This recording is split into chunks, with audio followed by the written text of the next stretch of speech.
எப்படி செய்யுதுன்னு பார்க்கலாமா? வாங்க வீடியோக்குள்ளே போகலாம். கறியை போட்டுடலாங்க.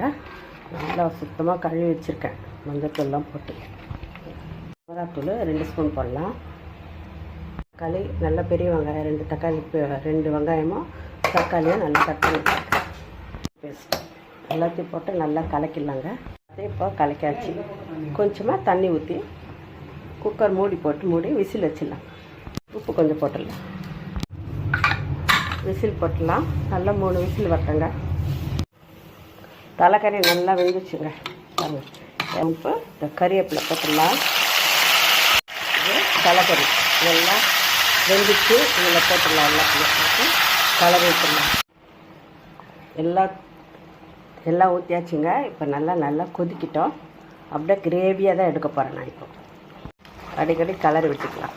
ஏன்னா அடி பிடிச்சிடும் இல்லையா? இன்னும் கொஞ்சம் நேரம்